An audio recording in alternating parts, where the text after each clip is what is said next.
Bienvenidos a su podcast favorito, Gym Rats. Estamos en el episodio número 57 con un gran invitado aquí en la cámara de Daniel. Para que no nos vean por YouTube, vayan a YouTube a ver esto.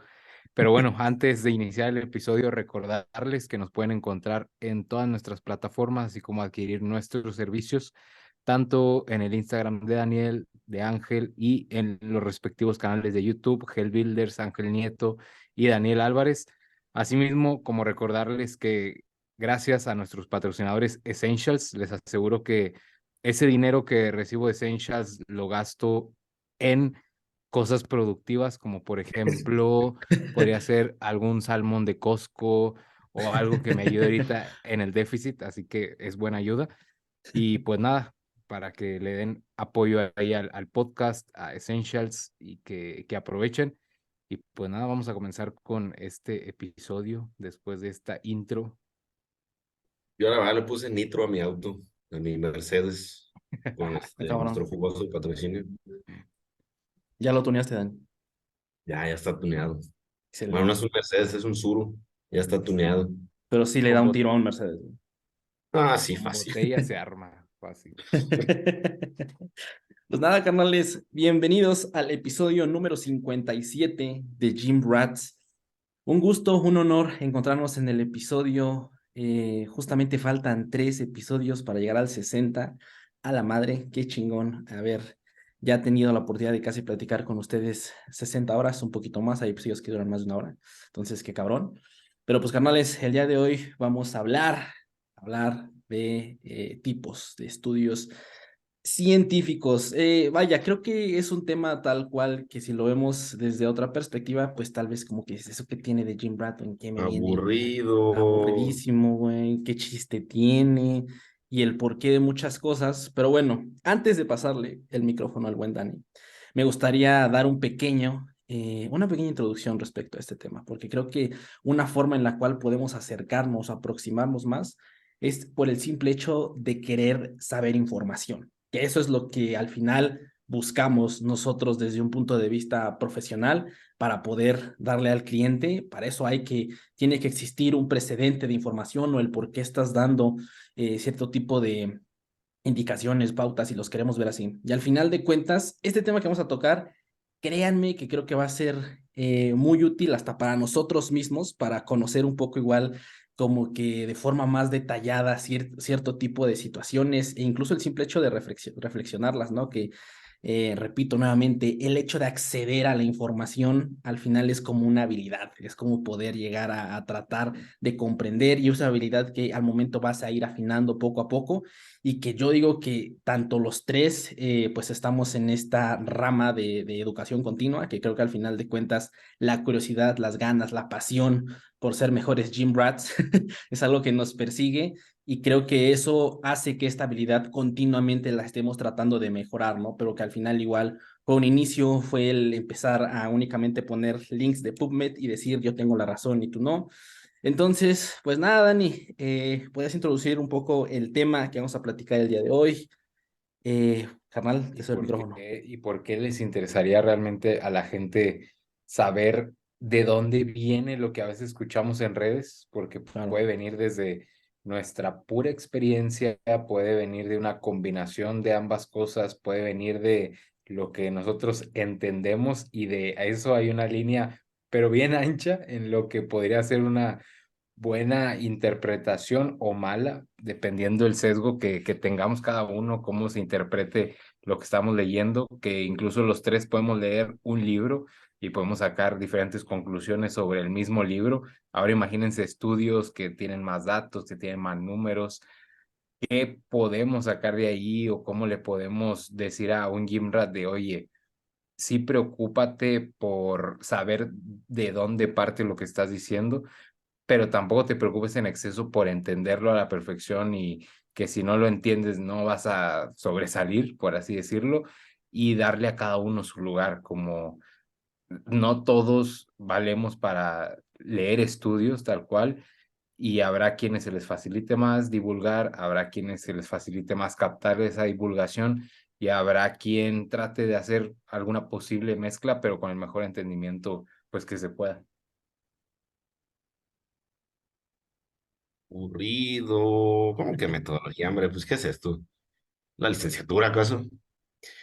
Ay, güey, es que sí es un tema de ese como que nos hace sentir inteligentes y como que mucha gente se vanagloria de que el team evidence-based y que los entrenadores, y por el otro bando los entrenadores de, ¿cómo dicen? Entrenadores de libro, algo así. ¿De libro? Ay, Y, la referencia, y ¿no? los otros serían entrenadores ¿de qué? De, no sé, güey, los guerreros, los warriors de las Sí, o trincheras. de picapiedras o algo así. Sí, güey.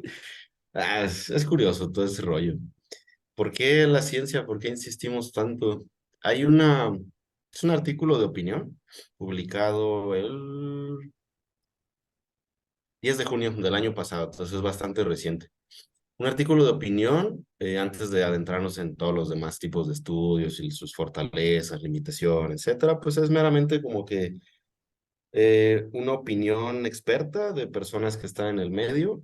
Y este artículo de opinión se llama, traduciéndolo rápidamente, como aseveraciones sin sustento y pseudociencia en la salud, en el bienestar, y es una llamada a la acción a la comunidad científica de entrenamiento, deportes y nutrición. Entonces, pues bueno, ¿de qué nos hablan los autores en esta revisión? El principal riesgo, bueno, existen dos. Una sería la información errónea y otra es la desinformación. Y son diferentes. La desinformación es de plano algo totalmente incorrecto, como decir que el agua con limón y chía en ayuno te va a hacer perder peso. Pues claro que es desinformación. O por ejemplo, productos como el gel Panza, por si no podemos decir marcas y nos funan. Pues ese que seguro han escuchado también es desinformación, que si tomas un producto vas a perder peso, pues ok, y de plano, pues eso sí puede ser peligroso. Información errónea sería que, pues mira, sabemos que 20 a 30 series a la semana por grupo muscular es un buen punto de partida. No, no es correcto, sabemos que 12 a 20, entonces ok, no estamos tan lejos y no hay, pues, no es tan malo, ¿no? Ciertas prácticas y productos son directamente dañinos. Ese es el problema. No es tanto que queramos tener la razón, no es que queramos defender la postura o la playera de evidence-based o que no se trata de nada de eso. Se trata de que si no tenemos un punto de partida sólido para tomar decisiones, en el mejor de los casos, pues no vamos a obtener resultados pues, tan buenos o los mejores que pudiéramos, pero en los peores de los casos sí podemos directamente dañar a terceros o dañarnos a nosotros mismos. Y algo también que recalcan los autores de este artículo de opinión es que el marketing de productos, de rutinas, de dietas en particular, pseudociencia, como se le suele llamar, y la tergiversación, perdón, científica, eso como que hace que el público en general pierda la confianza en la ciencia. Seguro lo han escuchado, que algunas personas dicen, no, es que la ciencia se contradice o cambian de opinión a cada rato, no, no entiendo de qué se trata porque se contradicen entre ellos y nadie sabe, es justamente por estos productos, que de repente el enemigo son las grasas, de repente el enemigo son los carbohidratos, de repente son las proteínas. Entonces eso es muy confuso para el público en general y eso es, digamos, lo dañino de no tener un conocimiento sólido y de poderlo extrapolar. Desinformación, ahondando un poquito más, es ya de plano difusión deliberada de información falsa, ya sea por desconocimiento, ya sea por conflicto de intereses, por lo que sea, pero es información falsa que no tiene ningún tipo de sustento.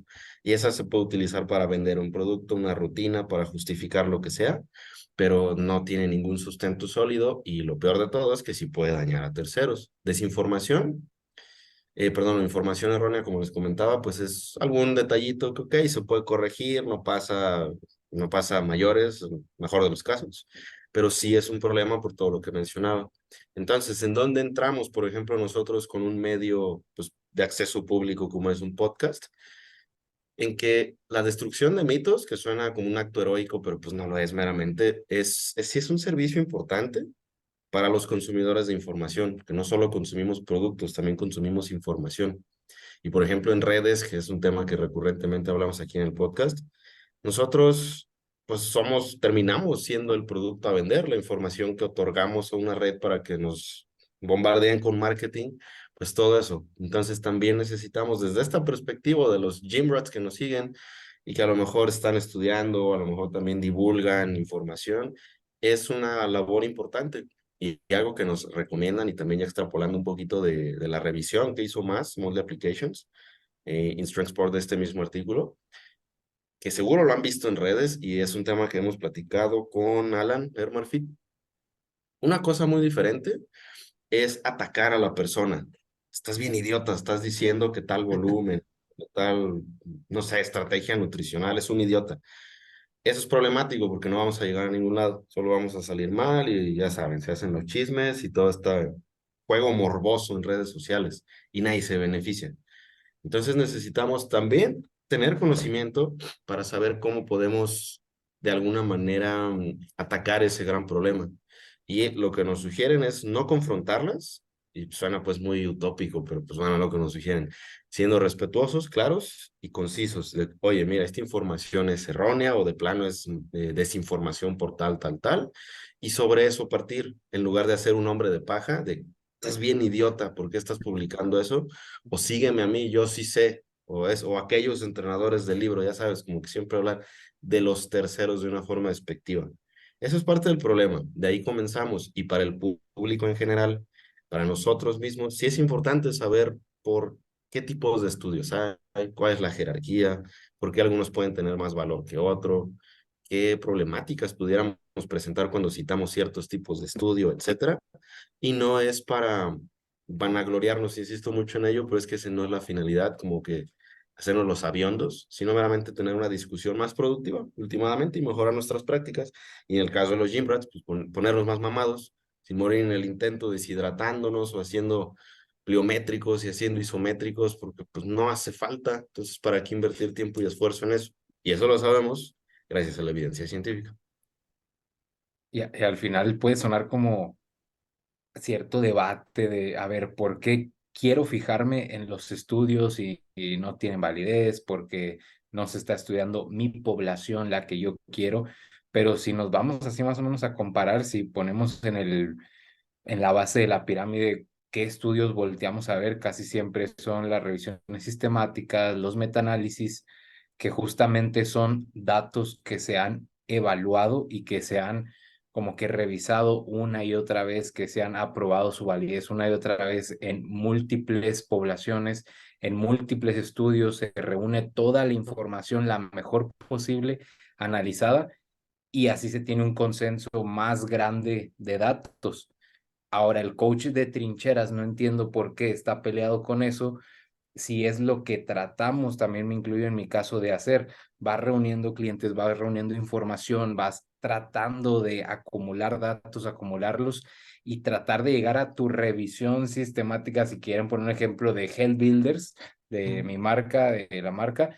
Ah, bueno, tengo 100 atletas, observo que hay similitudes entre ellos, pongo un promedio de cosas de, oye, en la Peak Week esto es lo que he visto que va la tendencia hacia este lado. Por ende, mis datos acumulados a lo largo del tiempo no quiere decir que tengan toda la validez, pero tienen más validez que una sola opinión de una sola persona vista de un mes, 2 meses. Por eso a veces los posts de Instagram suelen ser muy confusos porque hacen la comparación de un mes a otro de una variable. Eso lo extrapolas lo quieres publicar y está al último de la pirámide porque es un solo dato, es una sola persona. En cambio, una revisión sistemática ya revisó múltiples estudios donde todos se encargaron de reunir datos, al igual los metaanálisis o los estudios observacionales de que ni mueven, ni ponen, ni quitan. A ver, quiero ver cómo se inyectan 500 personas, qué usan, qué les pasa, y eso se publica. Es lo mismo que hacemos en la trinchera. Si ya puse 500 ciclos, pues, oye, acumula datos para saber, en los 500 puse boldenona y en todos la creatinina o el perfil renal se ve alterado. ¿Qué puedo sacar de conclusión ahí? Pues que la bolderona posiblemente es más tóxica en la mayoría para el perfil renal. Entonces no entiendo por qué a veces esta pelea entre la trinchera, entre los estudios, que no equivale a lo mismo, pero hay una gran diferencia entre analizar estudios nosotros acá en nuestro propio Excel o analizar nuestros propios casos prácticos, que múltiples personas en un laboratorio con datos más exactos. Si creemos que los de nosotros son exactos, ahora imagínense los de un laboratorio donde están reunidos para ello, donde son expertos en materia, donde saben analizar, donde saben interpretar. Entonces, aquí creo que ya esclarezco un poco de que no debe de haber esa pelea y debemos de entender ambas partes y que ambos es cambiar de opinión, porque aquel cabrón que no esté dispuesto a cambiar de opinión, no sé qué hace en el mundo. Totalmente, güey. Y eso que mencionas es justamente como poder declarar o poder, justamente por esta confusión que puede haber en redes sociales, como poder esclarecer el proceso que estás compartiendo. Creo que eso es algo muy chingón y que al mismo tiempo ayuda justamente a quitar la paja de encima y tal vez deshacernos un poco de la famosa promoción de foto aquí, foto allá, en donde ni siquiera fueron el mismo lugar ni las mismas luces, pero te ves mejor acá y entonces ya dices, no, pues es que yo lo llevé, yo lo asesoré y es como de, ok, es algo que al final de cuentas redes premia, porque eso es como Sí, la forma en la que la gente consigue clientes totalmente. E y es incluso, de que dos ajá, días de diferencia y la foto en otra luz totalmente, güey. con 10 gramos de carbohidratos menos y la clienta resulta que tuvo un atracón la noche anterior. Totalmente, güey. No, sí, y justamente esa parte es para como que voltear a esclarecer un poco y uniéndolo justamente con la parte de cambiar de opinión. Eso es parte de voltear a ver todas las prácticas anteriores, porque yo lo llegué a hacer y lo digo sin ninguna pena ni nada. O sea, pasa mucho que puedes llegar a ver estas imágenes y decir, no mames, cambió un chingo, ¿no? Y al final de cuentas es como, ok, pero ¿qué monitoreo seguiste de tu cliente? Lo demás o únicamente visualmente hablando, ¿no? ¿Y cuál es Y la diferencia entre un análisis bien hecho? Es que tú le mandas algo al cliente y sabrás si en su casa lo está haciendo. claro, En el estudio lo están viendo, cosa que el totalmente. coach tiene un sesgo de kilómetros de distancia para saber que el cliente le está haciendo caso y decir, así mi variable funcionó así, que tratamos de englobar los datos para que así sea, pero esa es la limitante entre nuestra Totalmente. trinchera y los estudios, que los Totalmente. estudios tan siquiera tienen un control más profundo de los datos en vivo y en directo, y en algunos casos pues nomás son observacionales y hay que ceñirnos a eso. Y totalmente, y eso es justo igual, por ejemplo, la parte de que al final de cuentas la investigación científica es un proceso, ¿no? Al final de cuentas tuvo que haber primero la observación, tuvo que haber estudios exploratorios para poder en base ahí ir subiéndolo, por decir así, la pirámide e ir metiendo estudios en donde ya se busquen más correlaciones, más causalidades, pero al final de cuentas justamente partimos de ahí y eso es lo que a mí me llama mucho la atención, que al final de cuentas nace por curiosidad, o sea, si lo vemos desde ese punto de vista nace en algún punto que a algunos investigadores les surgió una duda, lo vieron, empezaron a ver ciertas observaciones y en base a ahí se empezó a como desarrollar esta parte de lo que podría llegar a ser una línea de investigación o demás. Y por eso al mismo tiempo, igual añadiendo un poco con lo que comentaba Dani, y antes como de seguir avanzando respecto a estos temas, como que me gustaría igual dejar un disclaimer que creo que igual lo hablamos desde un punto de vista en el cual utilizamos esta información para poder acceder a información, sobre todo de esta gama, ¿no? Tal vez ninguno de nosotros es experto en bioestadística ni nada de eso, pero y también estamos aclarando que vamos a hablar sobre todo de la parte de entrenamiento, ciencias de la salud, porque incluso dentro de mismos campos diferentes la investigación puede variar un poco respecto a qué estudios se ocupen más en otro tipo de área, por ejemplo, en sociología o lo demás. Entonces yo creo que es importante como delimitar esa área con la cual vamos a platicar, que al final de cuentas no estoy muy seguro, pero supongo que son bases similares, ¿no? Y tal vez dependiendo del contexto como que se van por otro lado, pero pues nada más quería agregar eso para antes de pasarle el micrófono al buen Dani. Las transformaciones, me hicieron acordarme de estos, que es Transformation Tuesday, algo así como martes de transformación, de que sale el vato de 17 años y después de 26, y la transformación, pues sí, padrino, pues cómo no vas a transformarte. Estamos hablando pero bueno, en fin, y ya con eso vendes programas de entrenamiento, nutrición, suplementos, farmacología, por supuesto que sí. En la pirámide de bueno, la jerarquía de la evidencia científica es a la inversa de, por ejemplo, la de nutrición o entrenamiento con Helms, que ya saben, en la de nutrición y entrenamiento con Eric Helms, lo más primordial, más importante está hasta abajo. Acá digamos que lo más, de donde podemos tomar conclusiones y estar más seguros de esas conclusiones está hasta arriba, está al revés. O sea que en donde está primero el acceso a mejor información serían editoriales u opiniones de expertos. como la que le cité al inicio. Esa es una opinión de una persona, de un investigador que tiene referencias, obviamente, y que está dentro de un medio. ¿Ok? Tiene valor, por supuesto que lo tiene, solo que hay muchas personas que también nos vamos con la finta de que no, pues es que una opinión experta, pues está hasta abajo, ¿no? Claro, está hasta abajo, pero por algo está ahí, porque tiene valor y porque una persona que ha tenido experiencia, algo te tiene que aportar. Y es ahí donde también mantenemos la mente abierta con los coaches, con los entrenadores, con los atletas. Pues si han estado ahí entrenando por muchos años, algo tienen que aportar. Por supuesto que su opinión no es lo más importante ni lo más confiable, pero sí hay valor ahí. Arriba de eso tenemos estudios de corte o también, bueno, no, perdón, me estoy adelantando. Después tenemos reportes de caso. Los reportes de caso es, por ejemplo, los que disponemos de culturistas que compitieron, les dio un calambre o colapsaron en el escenario y los llevaron al hospital, los dieron de alta y se reportó lo que sucedió. O uno que citamos en el episodio de por qué mueren los culturistas, de disecciones de cadáveres de culturistas, pues no se hace nada, solo se observa un fenómeno, se reportan los datos y ahí está. Ese es un reporte de caso. Arriba tenemos los estudios de caso y control, que como tal, pues ya son estudios observacionales, solo que estos son retrospectivos. Por decir algo, podemos observar en ese tipo de estudios, en los caso control retrospectivos. Un segundo. Nos vamos hacia atrás por poner un ejemplo que pudiera hacer que quede claro. Ok, vamos a tomar de cierto hospital todos los casos que nos caigan de cáncer de pulmón, ¿ok? Y vamos a observar de todos ellos, casos y controles, de todos ellos, cuántos fumaban en un periodo de 20 años hacia atrás. Y ya podemos establecer una correlación. Ah, pues mira, la mayoría que actualmente presenta esta patología, pues eran fumadores. Entonces, básicamente nos estamos yendo hacia el pasado. No podemos establecer una causa, pero sí una correlación. Uno muy similar serían ahí mismo los estudios observacionales de corte. La diferencia es que estos son prospectivos, van hacia el futuro.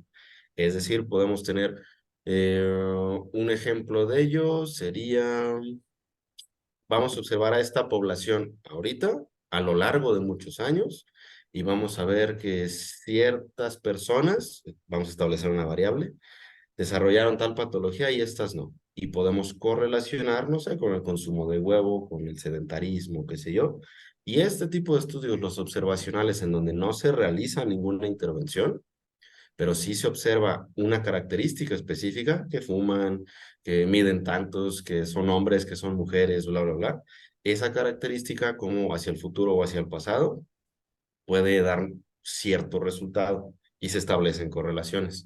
El gran problema de estos es que no podemos establecer una causalidad. Pero estos son bien importantes, como por ejemplo el caso del cigarrillo. Actualmente sabemos, ya sin lugar a dudas, que fumar causa cáncer. Ya hasta aparecen las cajetillas. Pero eso no siempre fue así. Si se meten a YouTube y buscan comerciales de cigarrillos de los 50, incluso hay algunos que dicen recomendado por doctores. O esta es la marca de cigarrillos que el doctor recomienda. Y sale el doctor blanco y negro fumando su cigarrillo. E incluso había comerciales de cigarrillos que decía, introdúcelos a Camel, tal marca, a una edad temprana. Porque no se sabía. La gente no sabía que fumar ocasionaba cáncer. Entonces alguien en algún momento, que por aquí lo tengo de hecho, dijo, es sospechoso. Y eso fue en 1950, entonces más o menos por esas fechas, ¿no? Todavía en esos años se comercializaba el tabaco, pues así de forma muy, muy, muy abierta. Y ese fue un estudio de casos y controles, justamente, es decir, observacional, retrospectivo. Y este investigador que se llama Richard Doll, pues ellos y sus colaboradores descubrieron esa correlación entre el cigarrillo y el riesgo de desarrollar carcinoma de pulmón. Este en 1950 fue el primer estudio observacional, desde luego, que relacionaba esas dos cosas, fumar, carcinoma de pulmón. Si no fuera por ese tipo de estudios, pues no pudiéramos descubrir líneas importantes para hacer estudios experimentales, que es el siguiente paso. Entonces, sí, sí tienen su valor, pero hay que tomarlos con un grano de sal. Este tipo de estudios son los que más erróneamente citamos como nutriólogos, como entrenadores, sobre todo como nutriólogo, lo he visto mucho. Ya, mira, comer ciertas cantidades de carne roja o ciertas piezas de huevo causa cáncer o causa tal patología, o te va a elevar los triglicéridos, el colesterol, bla, bla, bla.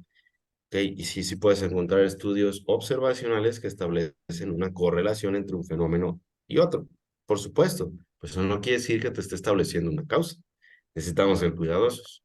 Y ese es un paso importante, porque si partimos de estudios observacionales para pautas nutricionales, pues ya andamos perdidones, o para pautas de entrenamiento, y peor aún, farmacológicas. Ahí sí ya sería como que, pues no, de plano sí estamos muy perdidos. Entonces, Ahí hasta está. ahí. No, dale, dale. Que ocurre lo mismo cuando se quiere estudiar, por ejemplo, a largo plazo qué puede alterar el perfil lipídico o accidentes cardiovasculares, que es como que el mayor foco que está en la población siempre, porque dicen, a ver, oye, ¿quiénes tienen menores eventos cardiovasculares? Pues los que tienen mayor consumo de granos enteros, de legumbres, los que hacen dieta vegetariana tal cual, o alguno de este tipo que no consuma exceso de carne roja, que no consuma un exceso de colesterol, y empiezan a decir, pues, ¿qué hemos visto en el largo plazo que estos no hacen? Pues mire, evidentemente este grupo de personas ni come carne roja y ni se excede de huevos, come muchas frutas, verduras de hoja verde, muchas legumbres. Entonces ahí podríamos decir que sí se puede correlacionar más de, oye, muchas personas están evitando estos alimentos y casi ninguna tiene el colesterol LDL por encima de cierto rango, casi ninguna padece infartos porque a menor consumo de colesterol, pues su producción no es mayor. Y alguien que consuma mucho colesterol va a producir más tanto de manera exógena como de manera endógena. Entonces, el colesterol, venga de donde venga, va a ser sustrato. Entonces, es ahí como que esos estudios tienen un poquito más de validez, pero son mucho en el largo plazo. Y es de donde sacan las dietas DASH, la dieta mediterránea, y de donde parten estas recomendaciones para reducir la presión arterial, reducir el colesterol, etcétera. Pero es como dice Dani, esos podrían ser de las pocas aseveraciones que podríamos ir como nutriólogos. Oye, te recomiendo pues disminuir el consumo de carne roja, disminuir a lo mejor con la variabilidad genética el consumo de huevos. Oye, si ves que tu colesterol no baja, comes verduras, tienes buenos hábitos, checa, a lo mejor en tu caso estás comiendo 6 huevos diarios, 4, reducirlos a 2, pudiera tener un impacto porque a mayor colesterol en sangre, a como dé lugar, tiene que almacenarse así y punto. Entonces, es una línea bien delgada que a veces debemos de tener cuidado de cómo interpretarlo. Es una línea que explotan muchísimo las, como revistas, foros, no sé, periódicos, noticias. De estos estudios son de los que más se agarran. Por ejemplo, nuevo estudio encuentra que comer más chocolate te ayuda a vivir más. Nuevo estudio encuentra que beber una copa de vino puede reducir tu presión arterial o puede alargar tu vida. Ah, ok, vale. Generalmente son estudios observacionales y uno grande, que ya lo mencionabas, es la dieta mediterránea. De ahí es donde muchos se agarran, muchos de estos encabezados. Consumir vino tinto es bueno para el corazón, dice tal estudio.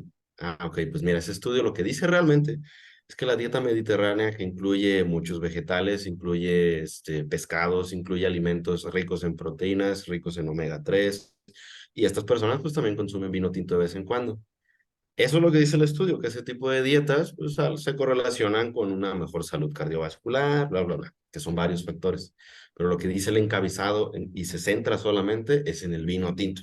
Entonces lo que ve el consumidor de información es, ah, pues entonces voy a tomar más vino, pero esta persona, aparte de consumir todavía más alcohol, es fumador, es sedentario, su dieta son principalmente alimentos ultraprocesados, terrible, a pesar de que lo dice un estudio. Y es una de las dificultades, pienso, como consumidores de información, aún como estudiantes, porque lo veo todo el tiempo, y aún como profesionales también, que también nos vamos con la finta de confirmar ciertos sesgos. Un estudio, adelantándome un poquito, que ya lo hemos mencionado, fue uno de roedores, en donde se observó que la dieta keto inducía fibrosis cardíaca e inhibía la biogénesis mitocondrial. ambas cosas son malas, no queremos que eso suceda. Y muchas personas se viralizó hace un par de años, dos creo, y muchos colegas lo compartían y decían, ven, les dije, en lo que tú comentas sobre lo que estás compartiendo, ¿no?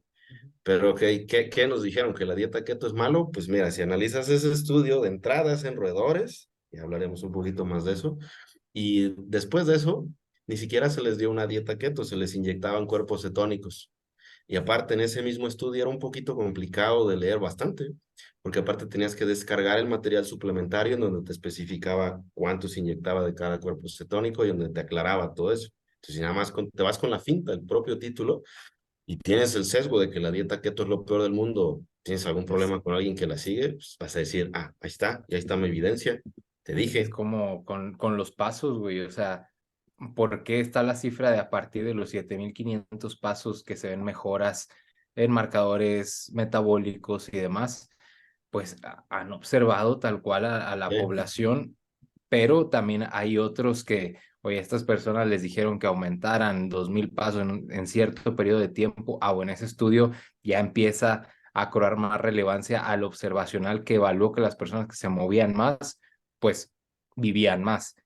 Ahora, sí puede ser por la mayor actividad, menor porcentaje de grasa, lo que tú quieras, pero ya se van correlacionando el estudio tanto que observó como el que le pautó a cierto grupo, cierto protocolo para ver si existía una mejora.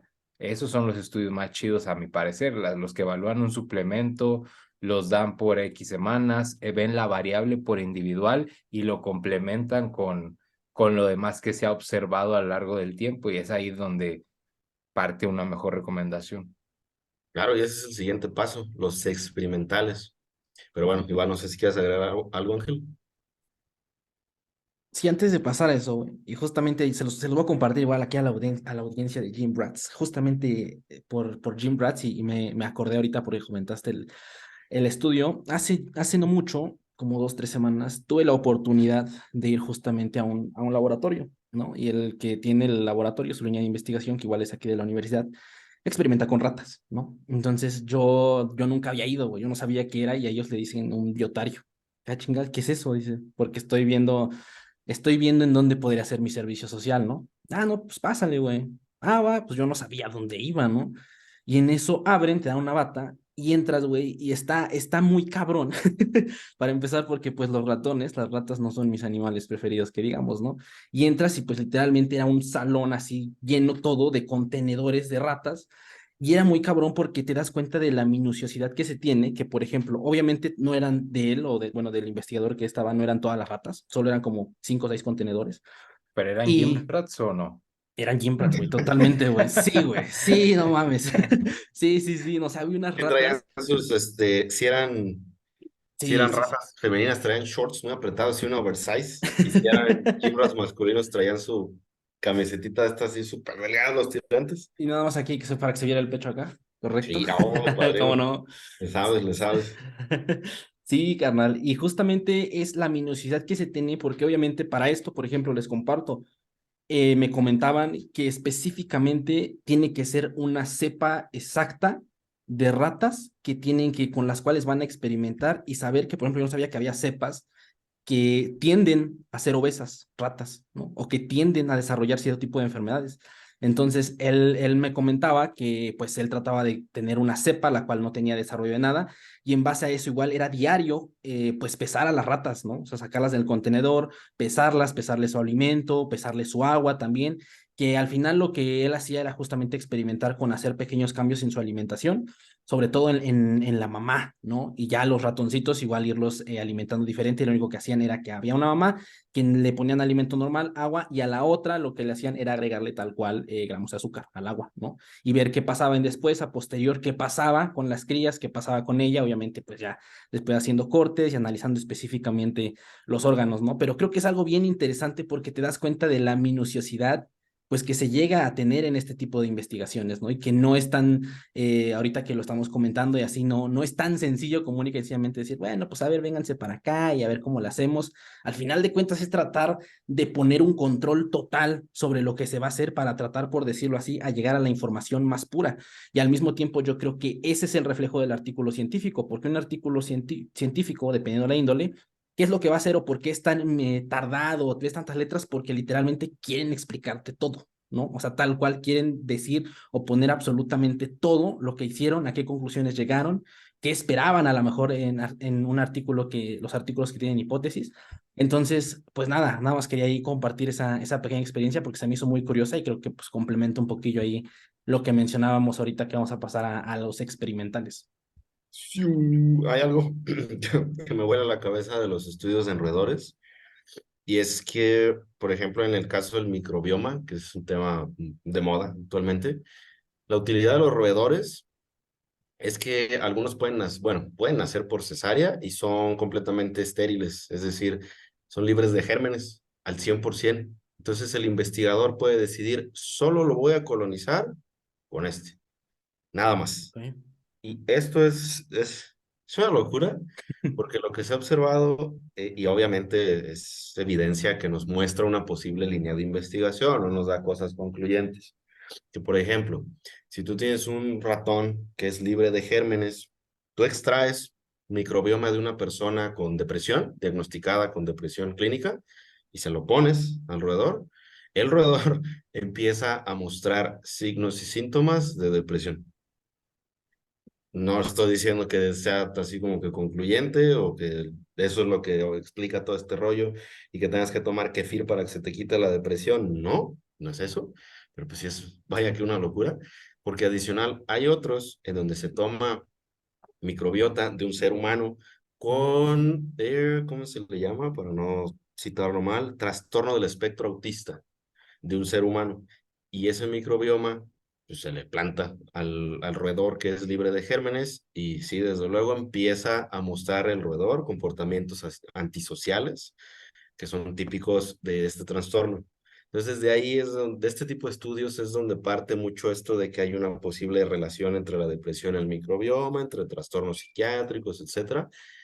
En esos estudios, pues, por demás curiosos, por lo que comentabas, Ángel, y porque si hay un control, vaya que minucioso, y no son los estudios en roedores completamente inútiles, como muchas personas también suelen decir, de que, pues es en roedores, no vale. Oye, es que si no fuera así, ¿cómo pudiéramos Es que en dónde se descubrir eso? estudiaría. Sí, sí, o sea, Exactamente, ¿cómo pudiéramos tener esa noción si no fuera por ese tipo de estudios que como tal, desde luego ya entran en la siguiente categoría que son los experimentales? Y en los experimentales pienso, pues es lo que nos imaginamos cuando hablamos de ciencia, cuando vemos una caricatura y sale un científico o buscamos en imágenes de Google ciencia y sale la gente con batas y sus pipetas, esos son los estudios experimentales, en donde tú vas a tener una condición, un una intervención y un grupo control, a donde no le vas a hacer nada. Y ya depende, pues, qué es lo que quieres investigar, porque hay algunas variables que no puedes decidir, como el sexo biológico,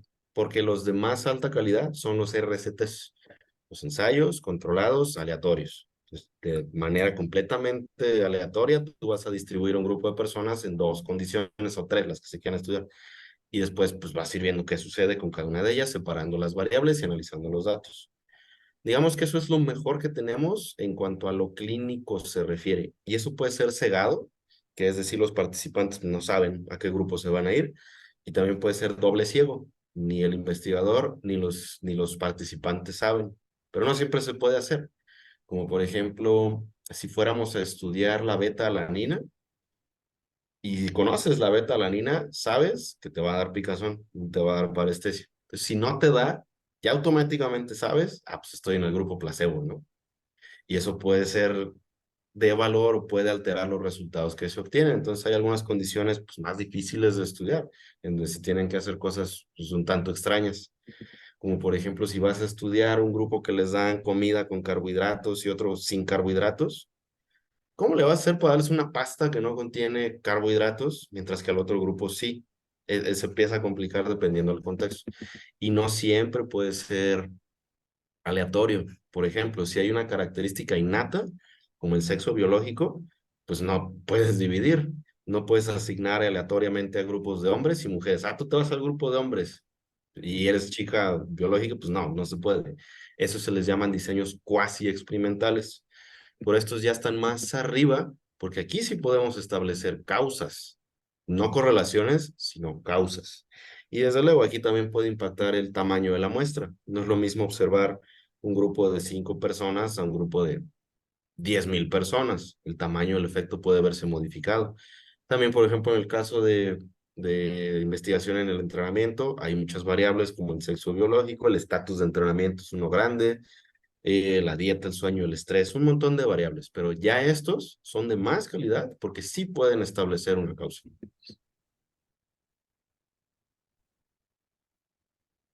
Y creo que ahí para complementar un poco el punto que tienes, Dani, justamente la intención es como ir como que manejando o viendo cómo al final es un proceso y cómo se debe de empezar al final por tener justamente el experimento o ser experimental en esta situación, porque muchas veces pues nos quedamos con que deben de ser forzosamente de este tipo, o ya sea los cuasi experimentales o las revisiones sistemáticas o los metaanálisis que ahorita los iremos profundizando, pero creo que es igual interesante como que tomarse ese tiempo para, pues todas esas medidas que comentas de ciego o doble ciego, al final de cuentas, pues la intención es justamente que tratemos de que no haya una manipulación en base a tratar de generar cierto resultado que a lo mejor se está buscando específicamente, ¿no? Y yo creo que es bien curioso cómo ahorita que platicamos de eso y platicamos de personas que están de lleno en la investigación, al final es eso, o sea, tienen un tema y en base a ese tema lo siguen explotando a llegar a ese punto de ser realmente expertos en eso, ¿no?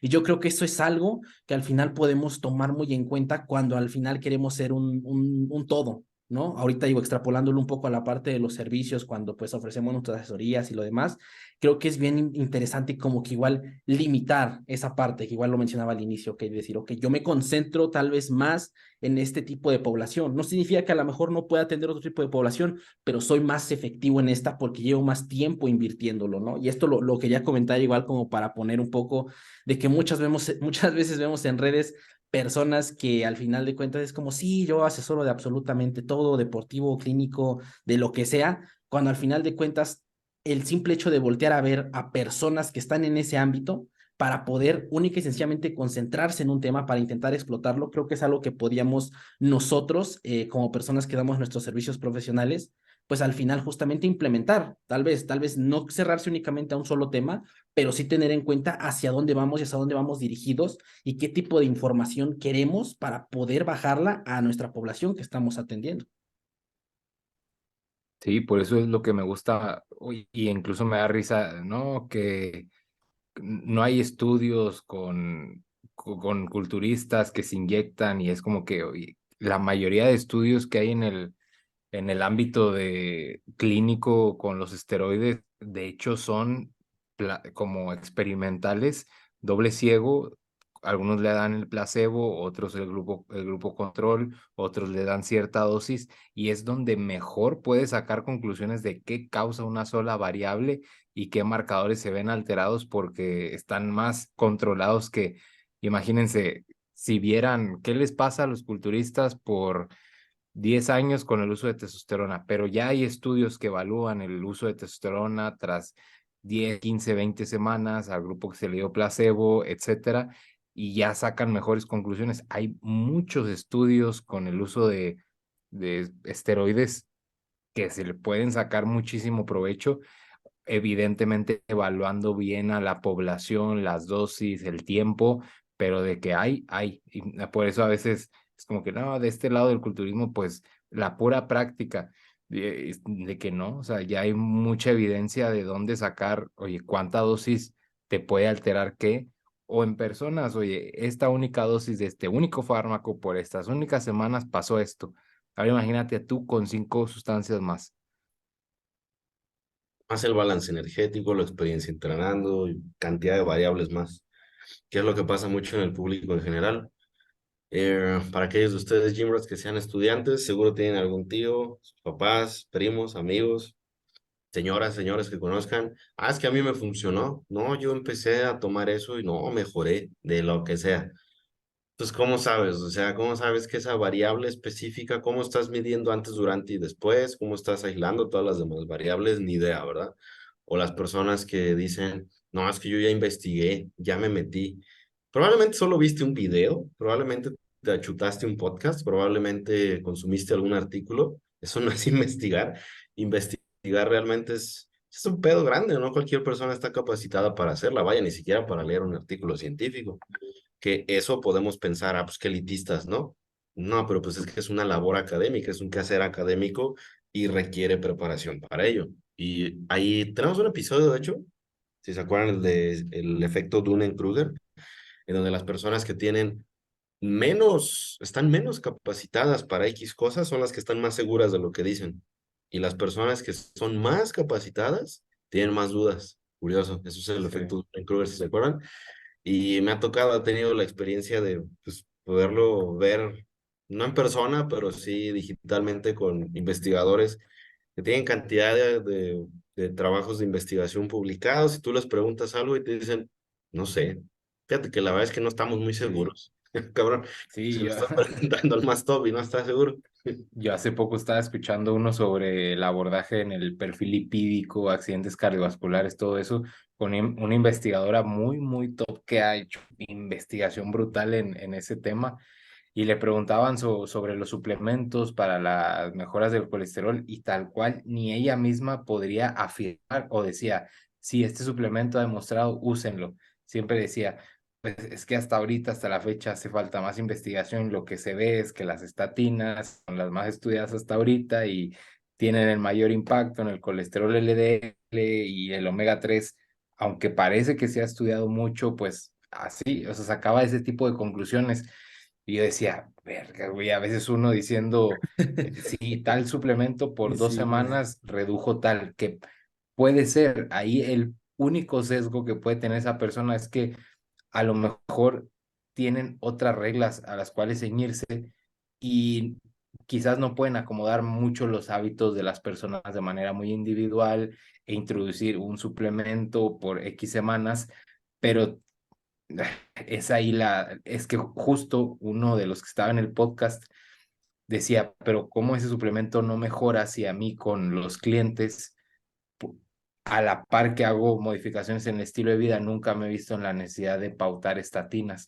Y es que ahí el sesgo, por ejemplo, el investigador es que la mayoría de población que se estudia en accidentes cardiovasculares son pacientes que nunca van a hacer caso y ocupan solamente la estatina y que con un suplemento no va a mejorar su perfil lipídico. Entonces, esa línea delgada es la que puede existir entre coaches y algunas veces algunos investigadores, porque pues no pueden ser coaches, investigadores y al mismo tiempo querer hacer todo con todos los miles de pacientes que pueden ver. Y hay quien sí hace esas chambas, por ejemplo, siempre lo mencionamos por el propio Helms, pues es coach de powerlifter, Sí, sobre todo en un alto nivel, y es parte, pues tiene su quehacer científico, y ves pues que esas personas que realmente están en los dos lados, sus respuestas suelen ser así. En esa parte no sabemos, o una que me gusta mucho es, pues mira, con mi experiencia no me siento capacitado para responderte. Cabrón, tú no te sientes capacitado, pues imagínate. Y luego acá nosotros que estamos como que en este pequeña burbujita, pues nos sentimos como que los que sabemos más, porque nos chutamos un podcast, porque sí. vimos, no sé, un TikTok, un reel, lo que sea. Entonces, bueno, ya para también no dejarlo al aire, una de las diferencias clave entre, ya lo comentabas por ahí, bueno, los dos lo comentaban, una de las diferencias clave entre metaanálisis y revisiones sistemáticas, que es lo que está hasta arriba, es el análisis estadístico. Una revisión sistemática, pues ok, tú vas a reunir bajo criterios de inclusión todos los estudios que se han publicado tal fecha, sobre tal tema, en tal idioma, con tales poblaciones, bla, bla, bla, y vas a reunir qué te dicen y vas a llegar a conclusiones. Y eso lo va a revisar otro grupo de personas con tus mismas credenciales, no sé, con un doctorado, qué sé yo. Y ya un pasito más allá están los metaanálisis, que ya es top de top. Ahí estamos ya incluyendo un análisis estadístico, que es donde se puede volver complejo, dependiendo qué modelo estadístico estás utilizando. Pero digamos que la mejor evidencia o así como que el santo grial de la investigación científica sería un metaanálisis en donde se incluyan puros ensayos aleatorizados controlados. Eso sería como que, no, pues estamos muy seguros, ¿no? Y ese tipo de estudios, por ejemplo, ¿en dónde los encontramos? Para saber si tal vacuna sirve, para saber si tal medicamento, porque oye, estamos hablando de un problema grave de salud pública. Y a propósito de eso, aprovechando también rápido para comentar en dónde más pueden ser útiles las opiniones expertas cuando no sabemos qué hacer. Por ejemplo, en el caso de la pandemia, cuando tenemos una situación en donde, pues, oye, no se ha investigado, pues tenemos una pandemia, ¿qué hacemos? Pregúntale al experto. Y el experto te puede decir, mira, pues con base en esta información podemos hacer esto, establecer tales pautas, estos son los riesgos y desde luego, pues vaya, todavía no lo sabemos. Vamos a tardar muchos años en saber cuáles fueron realmente los efectos secundarios del aislamiento, del COVID a largo plazo, de las personas que se infectaron, de la reinfección. Y para eso vamos a necesitar de todos, observacionales, Totalmente. experimentales, sistemáticas y metaanálisis. Entonces es un proceso muy, muy largo, pero así es como pues, básicamente sabemos lo que sabemos y por eso nosotros podemos ir a la farmacia, me doy un ibuprofeno, pum, porque eso ha demorado años y a veces lo damos Mucho. ya por sentado, como pues ahí está, ¿no? Pero es un proceso que pienso deberíamos estar un poquito más conscientes de, también de sus limitantes y agradecer que existe tal cosa. Totalmente, yo creo que ya para ahí ir cerrando el episodio, antes de pasar a sus conclusiones, igual poner ese punto, Dani. Ahorita que lo dices, pues justamente podemos fijarnos en la pandemia tal cual como el hecho de cómo es que avanza el conocimiento científico y cómo al final la intención es justamente tratar de estar actualizando y avanzando ciertas prácticas, ¿no? Ahí cuando iniciaba la pandemia, no sé si recuerden, se usaba mucho de que totalmente te cubrieras todo cuando solieras, que con guantes, que traer varias caretas, que cubrebocas y lo demás porque al final no sabía qué estaba pasando, ¿no? Y vas dando cuenta de cómo pues estaban que los tapetes, que la temperatura, que lo demás, y al final justamente voltear a ver eso, que justamente no tiene mucho que acaba de pasar, se acaban de cumplir 3 años desde que se inició la pandemia de COVID. Y pues bueno, ahorita ya tenemos más información respecto a esto, sabemos cómo debe y el cubrebocas probablemente sería la mejor opción que tenemos. Y justamente es voltear a ver eso, como que es decir, el conocimiento avanza y esa es la intención, porque al final nos quitan ciertas cosas que hoy en día sabemos que al final pues no resultan eficientes para ciertas situaciones, ¿no? Entonces, pues carnales, a manera de conclusión, Fer, ¿qué conclusiones podemos dejar ya para ir cerrando este episodio? Pues nada, que tener mente abierta para todo tipo de información y saber captarla de manera óptima y, pues lo que siempre les recomiendo, o sea, no nos hagamos güeyes y seguir a las personas correctas, creo que es el primer paso que podemos dar.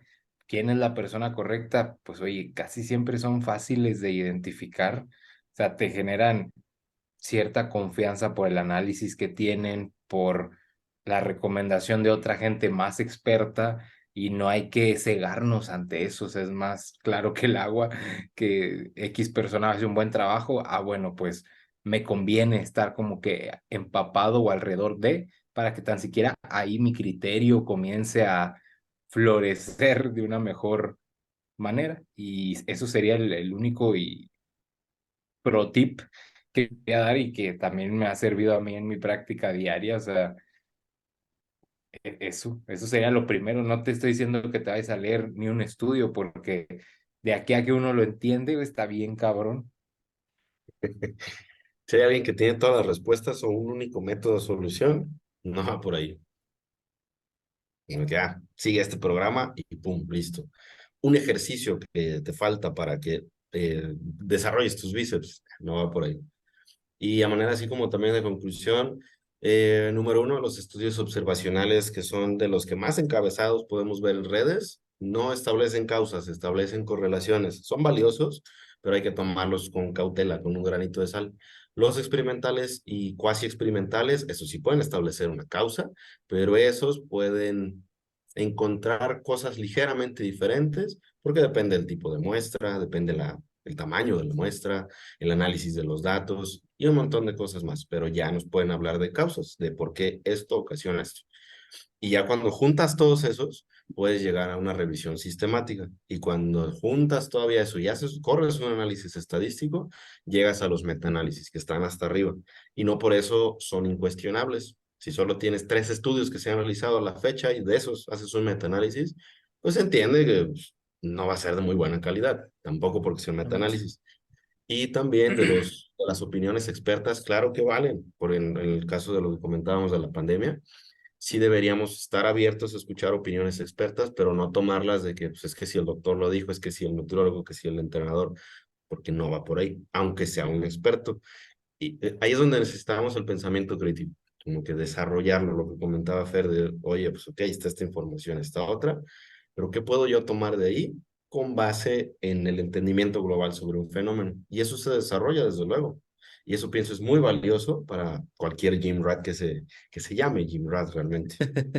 Totalmente, igual ya justo antes de pasar a las recomendaciones musicales de esta semana, igual la conclusión de lo que comentaba el buen Fer, el buen Dani, es justamente como que tratar de siempre estar constantemente con el ámbito de la curiosidad, ¿no? Y al final siempre tener en cuenta que es muy difícil y muy poco probable que aprendas un tema a profundidad únicamente en redes o únicamente en Instagram, ¿no? Yo creo que al final son como la careta de lo que realmente podría llegar a ser, pero al final sirve bastante, a mí me ha servido muchísimo en el simple hecho de preguntarme cosas, o sea, de decir por qué está diciendo esto, por qué puede llegar a aseverar esto, por qué piensa eso, y esa curiosidad es muy poderosa porque es la que te puede llevar al final de cuentas, pues a preguntarte más, a realmente poner en tela de juicio todo lo que pensabas respecto a lo demás. Entonces, pues nada, o sea, siempre mantener esa parte del pensamiento crítico y como igual lo mencionaban, tener en cuenta que es una habilidad y que al final de cuentas no es algo como de, es un switch de tengo pensamiento crítico o no lo tengo, ¿no? O sea, al final de cuentas, el mismo pensamiento se tiene que ir puliendo en base a la distinta información que le des y poco a poco al final la intención es eso, ¿no? Volverse más cuidadoso con la información que consumes y estar constantemente igual mejorando sus interpretaciones. Creo que es un barco en el que todos nosotros estamos. Entonces, pues nada, carnales, recomendaciones musicales de esta semana. Si gustan, yo comienzo porque ya la tenía desde aquí, desde la tarde.